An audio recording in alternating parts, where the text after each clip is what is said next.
We have a liberal, social democratic political system, and we're well recognized throughout the world for our excellence in good governance.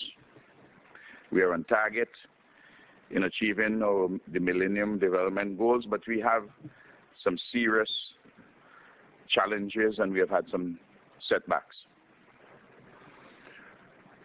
We have heard of them in many speeches here as to what is happening in the contemporary political economy, including the recent meltdown in the financial centers of the world. And all what has been said, Chair, I'd like to adopt them and call them my own, those positions, so I don't have to repeat them. And simply to state a few things. Our country is in transition from a goods-based economy to a service-based one. But we have a lot of people still involved in banana production.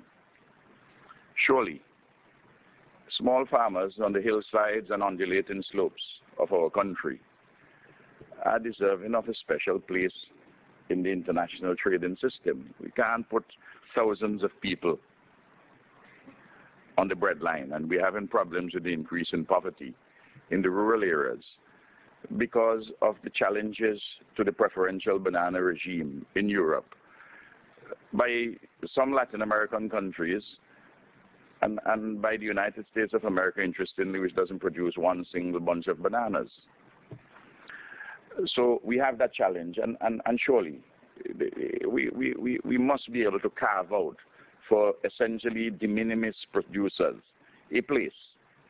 Otherwise, what are we talking about civilized living? Related to that issue, they say, well, diversify. The farmers there must diversify. Of course we're trying to diversify, and we have a national production plan. We have efficacious macroeconomic policies and some targeted strategic interventions. But how are you going to diversify in a competitive way when fertilizer in 2005, the price was $245 a metric ton.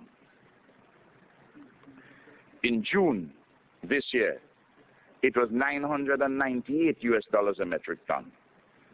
And last week, before I came to the United Nations, it's $1,200 a metric ton. How are we going to be able to compete? No.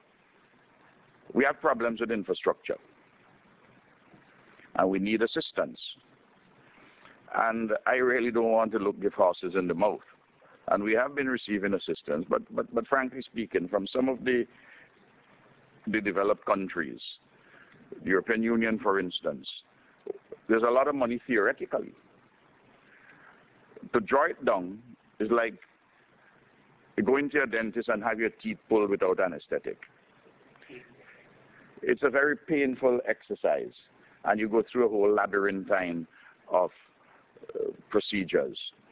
And I know persons like Commissioner Louis Michel is doing his best, but it doesn't look as though even the political will can deal with the European bureaucracy, and that is something which we have to look at in having our aid delivered more fully and quicker. Countries like Cuba, Venezuela, Trinidad and Tobago, and the Republic of China, in fact, are doing far better in the delivery of assistance to our country than some of the larger ones. And then there's the matter of climate change. We're going into tourism and other services.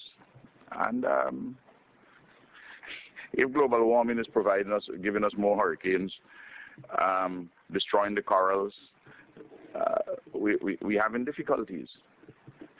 And then, of course, global warming is sending our lobster and our fish into deeper waters. How are we going to get them? I put all these things to you to consider very seriously. These small countries doing all we can, but we need help to deal with these challenges and some setbacks which we have had. None of them of our doing. Thank you.